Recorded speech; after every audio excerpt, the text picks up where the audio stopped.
Thank you very much for that very kind and generous introduction. It is indeed an honor to be here at Winnipeg's first TEDx. I'm very honored and very thankful to be here.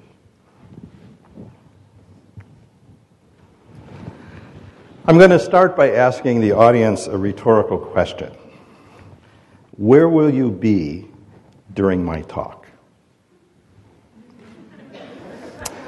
Right here listening to me? Not completely. If you're like the average North American, your mind will take you someplace else 40 times in the 18 minutes I have for this talk. So I want to make a deal. I will only let my mind go somewhere else 10 times if you will try the same. Humans have the capacity to take themselves somewhere other than where they are physically. We do it mentally all the time. But as a species, we've constantly developed new technologies to help us do it better. Tonight, I'm going to talk about the interaction of the mind, brain, and virtual reality. And I'll start by talking about one of my favorite things to talk about, what I call fluid identities. When we approach a mirror in the physical world, such as when we're out shopping for clothes, trying on a new dress, trying on a new sport coat, we see ourselves instantly reflected. In virtual reality, however, those instant reflections, those identities can be changed. And it is important to understand the consequences, both positive and negative, about such fluid identities. Not so long ago, people with multiple personalities were regarded as freaks. Multiple personality disorder is now called dissociative identity disorder. The public was intrigued by the stories written about them in books and depicted in films, such as Three Faces of Eve, a classic starring Joanne Woodward. Or a little bit later, the movie Sybil, the true story of Shirley Ann Mason, an individual who was diagnosed with more than 20 unique, independent personalities.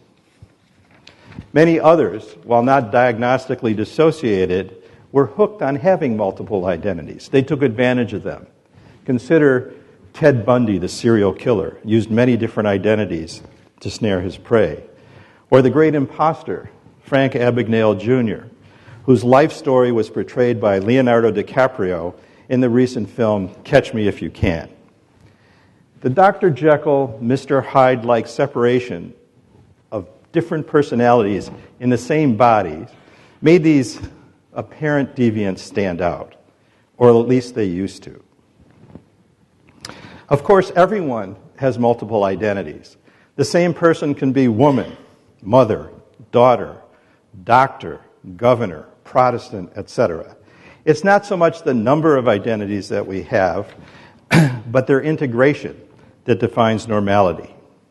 Simultaneously being Ed Jones, a 40-something-year-old white male, and Mrs. Smith, a 65-year-old grandmother, physically is impossible. We can try, like Dustin Hoffman did in the film Tootsie, but it's impossible physically. It is possible, simple in fact, to do it virtually. Multiple personality is not an official disorder online. There's no sanctioned clinical treatment for it, perhaps because it's not regarded as unexpected or aberrant. Nobody really knows how many incongruent personalities any given user exhibits online, and hardly anyone seems to care. But the average is probably greater than one, perhaps much greater than one, and individuals and society should beware. Men who want online sex might take country western singer Kenny Chesney's lyrical advice and develop digital abs of steel. Or undergo a digital sex change operation and don a wanton-looking female avatar. Women who want to be taken more seriously might become a little taller, a little thinner, a little smarter, or even a white male online. Any negative mental consequences for doing so? Doubtful in the psychiatric sense. And by the way, I'm not a psychiatrist, I'm a psychologist. Truth in advertising here. So it's doubtful there's any big consequences. But there are consequences in terms of public humiliation when one is outed. Just ask former U.S. Congressperson Andrew Weiner about that. Today, there are many parallel digital worlds that can be formed in what are called digital ecosystems. Billions of people have collaborated in availing themselves of travel within and between these ecosystems. There are many types. For example, simple ones like email, texting, and twittering, ever more easily searched and retrieved narrative, photographic, audio, and video information. Social ones like chat rooms, social networking sites, massive multiplayer online games, and most especially very important simulations, very immersive simulations involving new augmented reality and immersive virtual environment technologies.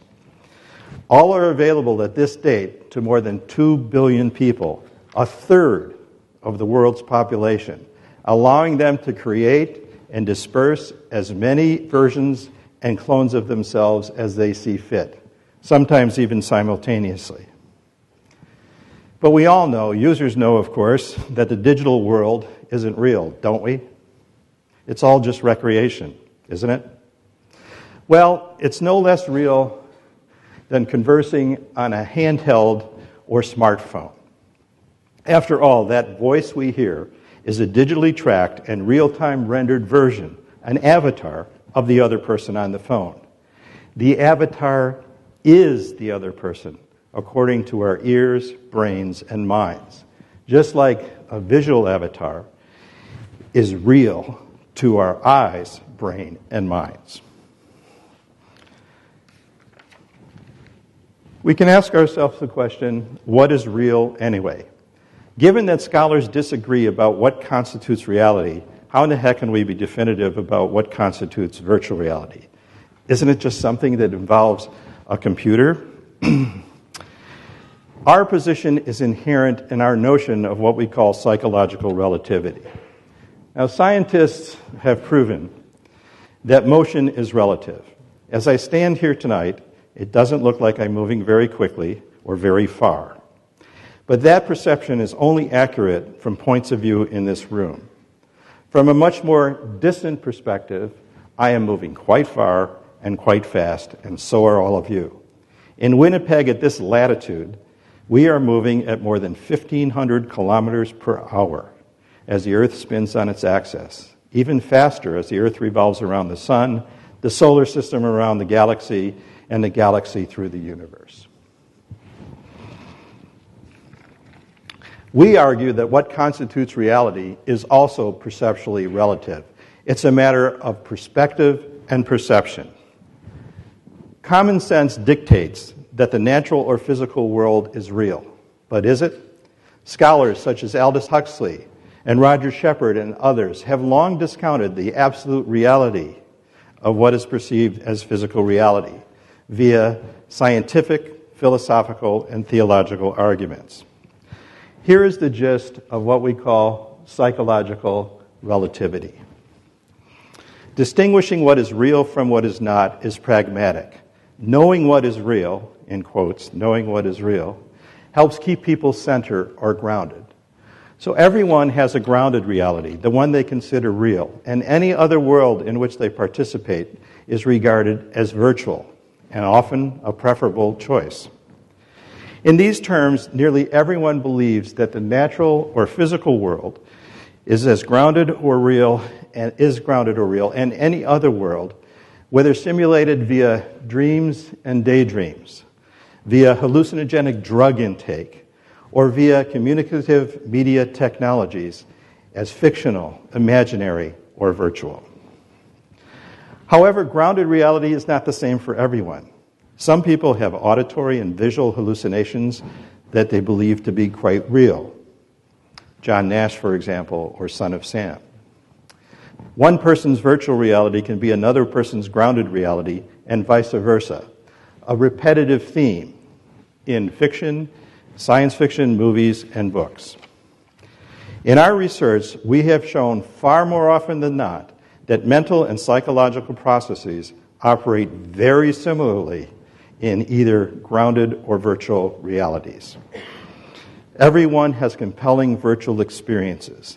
Just last night, you all had an average of 4 to 6 dreams, some of which may have been very compelling. Humans have invented ever more psychologically immersive media technologies to help us travel virtually, from language and storytelling, painting, sculpture, theater, manuscripts, books, photographs, cinematography, radio, television, and now digital immersive virtual technologies. After the talk, you can tell me what you think that first photograph actually shows. Humans have used these tools to travel psychologically to places they've never been, and many times to places that don't even exist. Now, there is a yin and yang to all technologies, and virtual reality is no exception. Consider the popularity of books like Neuromancer and Snow Crash, or films you might have seen like The Truman Show, The Matrix, Avatar, and Inception. Do such productions provide evidence of unattainable science fiction, or are we there yet already? We're not there quite yet, but I think we will be in some manner, probably sooner than later. Digital worlds, including chat rooms, massive multiplayer online games, unstructured social platforms such as Second Life, and 3D immersive virtual reality, think Connect on steroids, have opened doors to perceptions and self-presentations that have never been opened before, doors through which people can find both pro- and anti-social opportunities. Wael Gonin motivated 60,000 Facebook members and tens of thousands of Twitter members to overthrow the government in Egypt just this year. Thousands of tweets were said to be partly responsible for the riots held recently in London. Viral-like fund drives advanced political agendas in the United States, Obama's and the Tea Party's alike. In immersive virtual classrooms, we've developed a technique we call Nonzero-Sum Gaze, where a teacher can appear to every student in the virtual classroom to be maintaining eye contact just with that student, but to all of them without each other's knowledge. This leads them to attend to the teacher, learn more material, and as a group they learn quite a bit more. In addition, we can't trust necessarily representations that we see in the virtual world.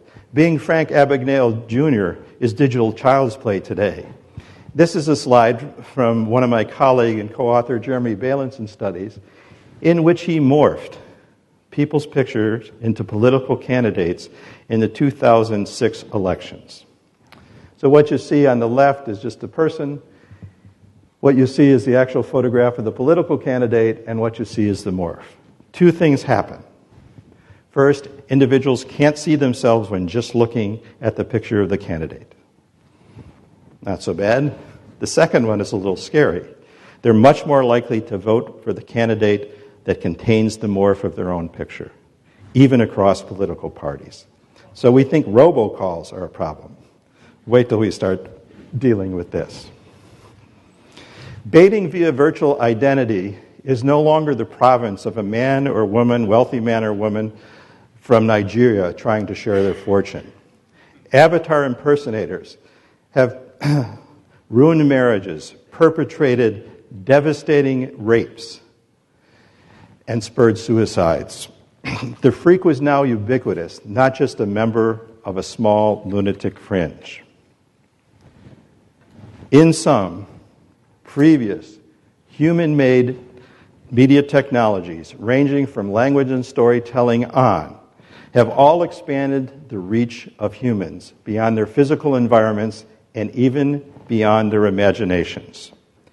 But now there is a paradigm shift, more momentous than even the printing press, taking humans beyond physical reality and beyond.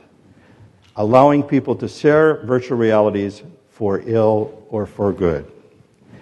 Digital freedom is influencing the evolution of human behavior, a microcosm of a fantasy versus an extinction nightmare chasing each other. Perhaps digital freedom is the next step in the evolution of human behavior, a libertarian dream. Perhaps digital freedom is just another phrase for nothing left to lose. Thank you.